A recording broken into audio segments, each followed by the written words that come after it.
In this video, I'll be giving you an overview of Datablaze views and how they work, as well as some practical examples of how to use them. This is a Datablaze table for pet photography. Right now, the data is disorganized. Let's sort it by date. And I'm going to filter out all the entries that aren't about cats. This is called a view. Views are non-destructive. All of my data is still there. I'm just creating different ways of looking at it. More importantly, I can have multiple views and switch between them with just a few clicks.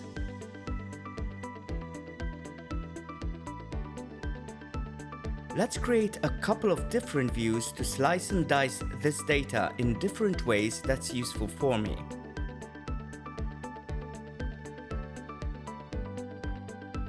Every view in Datablaze can be fully customized using multiple sorting and filtering criteria. For instance, I can have a grid view that shows me the entries sorted by date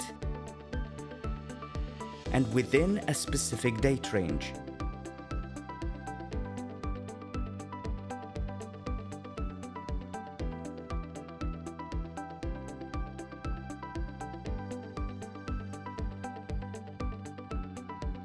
Since this is a photo album, I want an easy way to review my images. That's where the gallery view comes in. The gallery view represents your data as cards and has a special menu for customizing the appearance of your entries.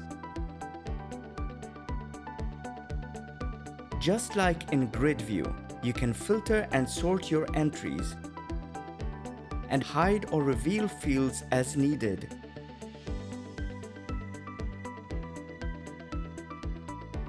Now, what if I want to allow my friends to submit their own photos without giving them access to my Datablaze table?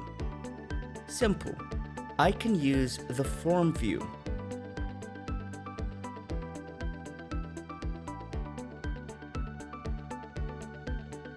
Once I've chosen which fields to include, I can create a private shareable link and share it with my friends.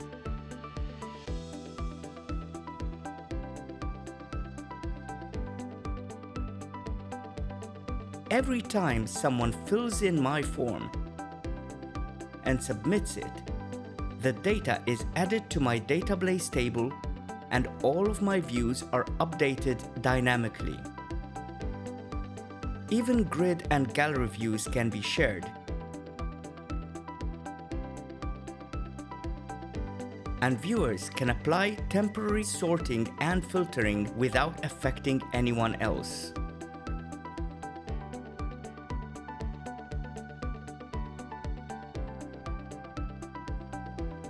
The best place for you to learn more about views is our help site and gallery pages, where you'll find loads of examples that you can import and use right away. And make sure you visit our community for ideas and inspiration from other users like yourself.